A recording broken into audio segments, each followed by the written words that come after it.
As with most anything worthwhile, there are going to be some challenges. And that certainly is true in terms of maximizing volunteers in the classroom. So one of the challenges is how can teachers better utilize volunteers and also better support their volunteers? So a key to this is getting to know the volunteer, but a challenge is that time is so limited. And the majority of the time when the teacher and the volunteer are together, they're in the classroom. And of course, then the students are the focus. So communication is a key. And one of the suggestions is just to make the time, find the time, get creative.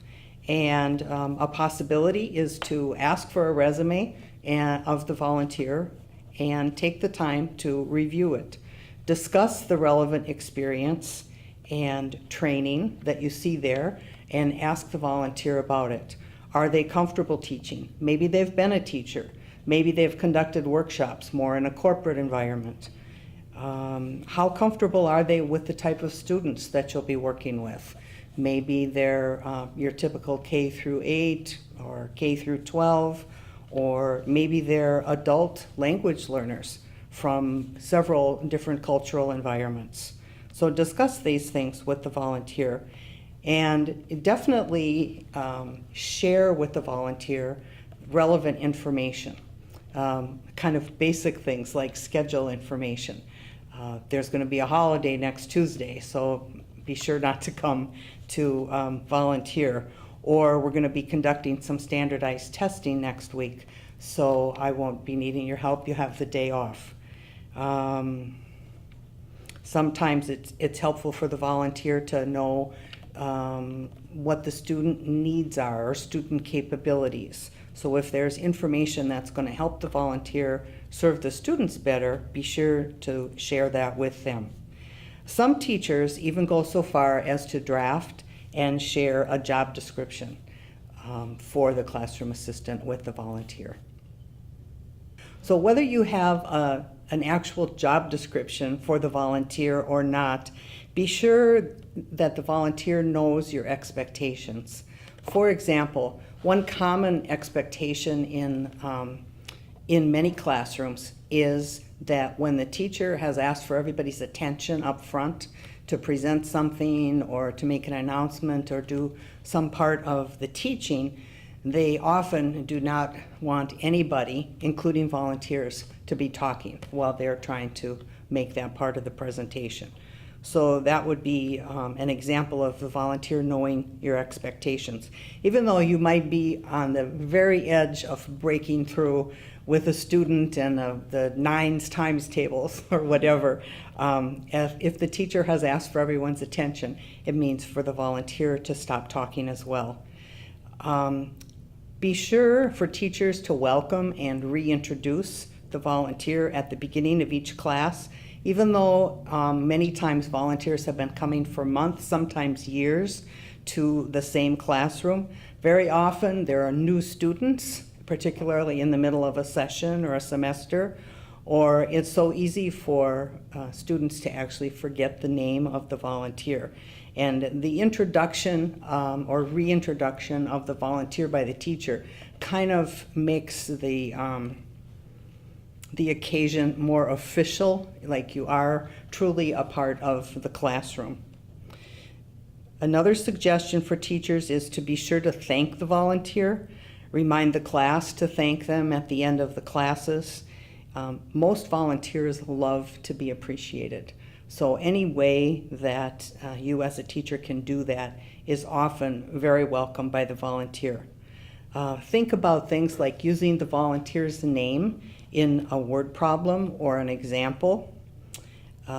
Be sure to share common themes or observations with the volunteer, and the volunteer will then also do the same with you. Another good thing for teachers to do is both to provide feedback and to seek feedback from the teacher, from the volunteer. How does the volunteer think things are going in the classroom? Are they feeling utilized? Are they feeling needed? And the last suggestion that I would have as a guideline for teachers would be to be supportive of the volunteer, especially with the students or especially in front of the students. So they always want to see that you are in agreement and supportive of each other. Another challenge with classroom volunteers is often, what will the volunteer do? Or kind of a hidden question in that is, will this volunteer be a lot of extra work for me? And so I've kind of put together a few ways that the volunteer can be useful in the classroom. I mentioned one earlier, that classroom assistants often circulate helping as many students as possible. And as far, when you consider that the teacher is almost always circulating too, so you have the effectiveness doubled, really, by having two people in the classroom to help students individually. Oftentimes, volunteers can explain a topic or clarify a solution, even the meaning of a word, in a different way. So that can be very helpful to students. There are times when Danielle has asked me to read a problem aloud, which not only makes me feel included and useful, but also allows the students, especially in a language learning environment, to hear a different voice with different inflection, different tones, different accents. In between classes, often the teacher would be maybe preparing for the next class, often, and especially in math, writing something on the board, a review problem, or some examples or exercises that the students are going to do.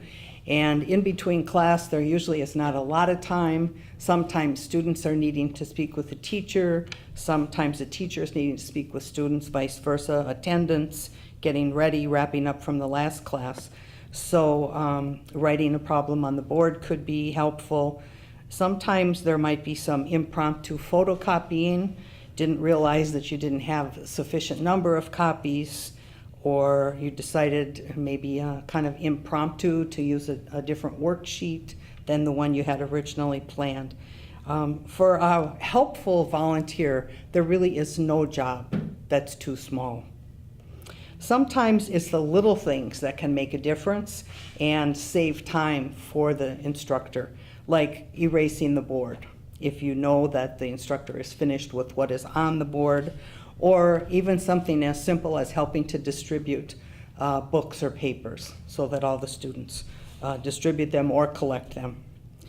And oftentimes volunteers can help assist in doing some individual testing, where a student just either needs to be monitored or needs to be verbally asked certain questions, and the volunteer could assist with that. To illustrate some of the ideas that we've been talking about, we'd like to show you a couple of role plays. In each of these situations, there's a challenge, and there's two ways that we're portraying to overcome the challenge.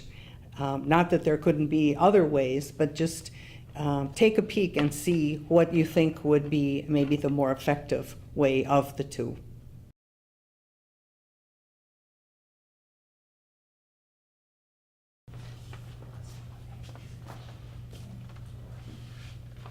Is everything going okay? Yeah. How about you? Everything all right? Yeah.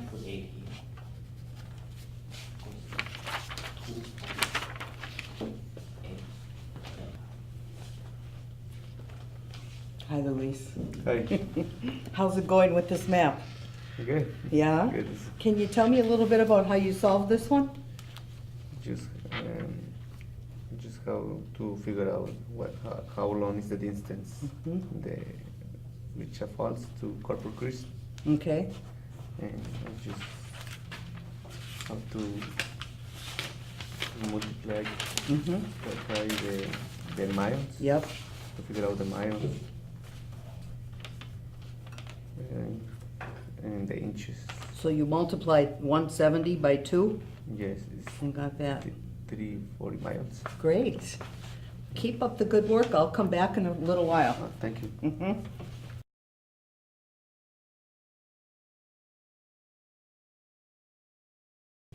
Masood, this one is wrong.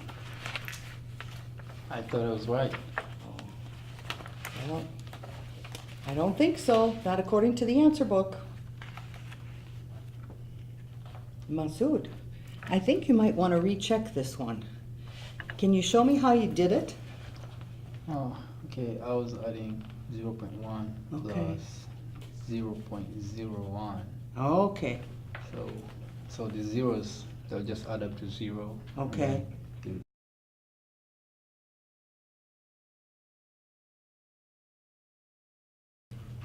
So does that make sense, Adnan? Yep. Mm-hmm. That makes sense. Good. Mhm. Adnan, it looks like you're getting the hang of these fractions. So once you have a common denominator, Mhm. then you go ahead and just add the numerators, Mhm. and the denominator stays the same, right? Yes. Okay. Mhm. Why don't you go ahead and do one more, and I'll come back, Okay. one or two more, and I'll come back and just kind of check in with you. Okay. Okay. Thank you. So in closing, these are a few things that we've found that work well for overcoming the challenges that could be associated with classroom volunteers, and not only overcome the challenges, but provide positive outcomes and improve communication between students, teachers, and volunteers. We hope that these suggestions are helpful for you too.